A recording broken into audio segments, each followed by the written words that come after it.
You're watching a big NDTV exclusive. He's currently the world's #1 ranked tennis player. He has won 18 Grand Slam men's singles titles, including a record 9 Australian Open titles. And today, he will become the first tennis player in the world for the most weeks at the #1 ATP rankings, with a record 311 weeks, beating Roger Federer. Novak Djokovic is joining us on NDTV. Novak, thank you very much for being here. We don't see you very often on India TV, so thanks for doing this. If you like, you can wave to your many fans in India, or or not, as you wish. Absolutely. Thank you so much for having me. It's an absolute pleasure to speak to you. Thank you so much for having me. No, it's great. Novak, obviously, congratulations on this latest landmark, most weeks at #1. I just want to start by asking you, when you've amassed so many milestones in your career, how does this one feel special?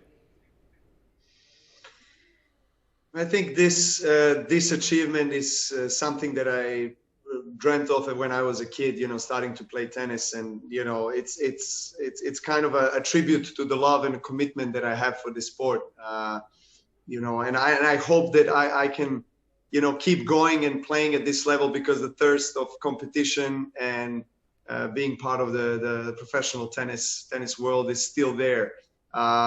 But I don't feel that this is only my success. I have to mention that the support and the strength and the power that I got from people that are closest to me in my life, my family, my entourage, my country, really over the years has been a crucial and essential factor into this achievement. And I probably still am not aware fully of what this represents, and because I'm kind of still that little kid with a tennis racket that is excited to go on to a next challenge and play the next tournament, and that drive and motivation is still there, which is wonderful to feel. Yes. But at the same time, of course, being part of the history of the sport that I truly love and I'm very passionate about is a huge honor and a privilege. And to stand alongside all the tennis history greats is something that I always dreamed of and that I truly respect and appreciate. So I'm, of course, very, very joyful and happy at the moment. Right. Novak, you mentioned your country, and I wanted to ask you about that journey, because how difficult was it for you coming up in a country like Serbia with all the turmoil, and also perhaps not with the kind of resources that some of your other peers would have had growing up and playing tennis, and to get to where you are? How tough was that? Well, I think we all go through different hardships in our life, different trials and tribulations, so to say. My journey was not easy, of course. I don't want to complain about things, but it made me stronger in a way. Of course, during '90s, when I was a little boy, I grabbed the racket when I think it was '91 or '92, first time when I was 4 or 5. And then, we had 2 different wars during '90s, and sanctions and embargo, and just a very difficult time. Growing up in the war-torn country was a challenge for my parents, for me. I think more for my parents, because they had to, take the responsibility to deal with our family's everyday life and demands, and it was not easy. Also, me asking from my parents to support me in the sport that is a very expensive sport, that didn't have any history or tradition in our country prior to the maybe last decade or so. But it did definitely made me even more hungry, even more motivated to actually make a statement on the world tennis stage, and to represent my country, and to be able, through sport that speaks a universal language, to Yes. In a way send a message of peace and love and passion and joy. And back in 2011, when I achieved my dreams of winning Wimbledon and becoming first time the world's #1 tennis player, I came back to my country, and what I have experienced in this celebration with my people here was something that I will remember forever and be eternally grateful for that, because Yes. that's when I think it hit me for the first time. And then I realized that my success, that everything I do is not for myself, but it's far beyond that. It's much greater than that, that there's a nation behind me that, you know, relies on, in a way, my success and wants me to do well. So since then, you know, I feel that my attention and my consciousness, you know, about what I do has shifted and has gained a different proportion. It has, Novak, because it's really remarkable to see how much Serbia has embraced you. You've almost become a symbol of the new Serbia, of moving forward. And you were talking about a lack of tennis culture. You know, we understand that coming from a country like India. But today, I read somewhere that as of December 2019, there were 5 Serbian players inside the top 60 of the ATP rankings, which is the Novak effect, I'm guessing. So.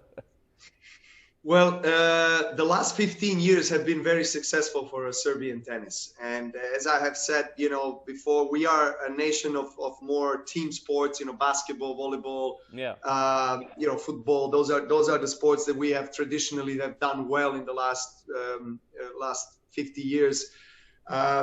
So tennis was never, you know, a very popular sport in our country, because, you know, people don't have really the funds to support their children, and there was no system that would accommodate many tennis players and allow them to really thrive in this sport. So that is obviously changing now, and it's amazing that at one point, actually, in the last 10 years, we had 4 number ones, two female number ones, Ana Ivanovic and Jelena Jankovic. Nenad Zimonjic, who was number 1 in doubles, and he was playing with actually Leander Paes for many years from India, and myself. So that kind of a success, it was hard to really explain how did it come to that, you know, because we didn't grow up in a system that supported us in a way that you would say, well, we had a springboard, and it's kind of a normal that in a way expected that, you know, success can arise from that. So, but I think this is one of these things that happens in life, that where you just have to embrace it, and you have to try to use that, you know, for the future generations. So I feel a huge responsibility and a place in our sport, which is more than just me winning tournaments and making huge milestones, but it's also a responsibility to give back and to convey this knowledge and experience to the younger generation. So hopefully that this tennis tradition can live for a long time. No, I'm sure it will. I wanted to ask you, Novak, what is the point for you, which was a turning point? As you said, you're coming up, you wanted to be world number 1. Which was the game or the moment where you felt, okay, now I'm one of the, you know, I'm heading for that? Was it your first ATP title? Was it beating Rafa or Federer for the first time? What was that moment, if there was such a moment? There was several moments like that. Probably the first big aha moment where I realized that I could actually be a contender for major titles and be a contender for the, you know, number 1 spot at the rankings was back in 2008 when I won my first Grand Slam in Australian Open. That opened obviously a lot of doors for me. But, you know, I struggled for 3 years to win slams because of Roger and Rafa, because they were so dominant and they were winning against me in most of the big encounters that we had. So those 2 guys have definitely made me a stronger, more capable player, a better player. They made me, you know, realize what my flaws are and what is necessary for me to do and train at, so that I can surpass them, so that I can start winning, you know, in the big matches, in the big tournaments. And that you know, probably big breakthrough happened at the beginning of 2011. I won my second Grand Slam in Australia. And then later that year, I realized my childhood dream, which was winning Wimbledon and eating a grass from the center court. I always wanted to do that, and becoming the world's best player. So, you know, after that, I really felt like, okay, this is where I deserve to be. I really feel I can still, you know, win big major tournaments, and I can, you know, be equal to these guys. And I was in a way afraid to admit that to myself before that. So when I realized this kind of big achievements, that's when it hit me, and that's when I said, okay, now I can compete with them. Well, this is an obvious question. Rafa or Federer, the greater rivalry, the one that you think he's the guy to beat? Is that?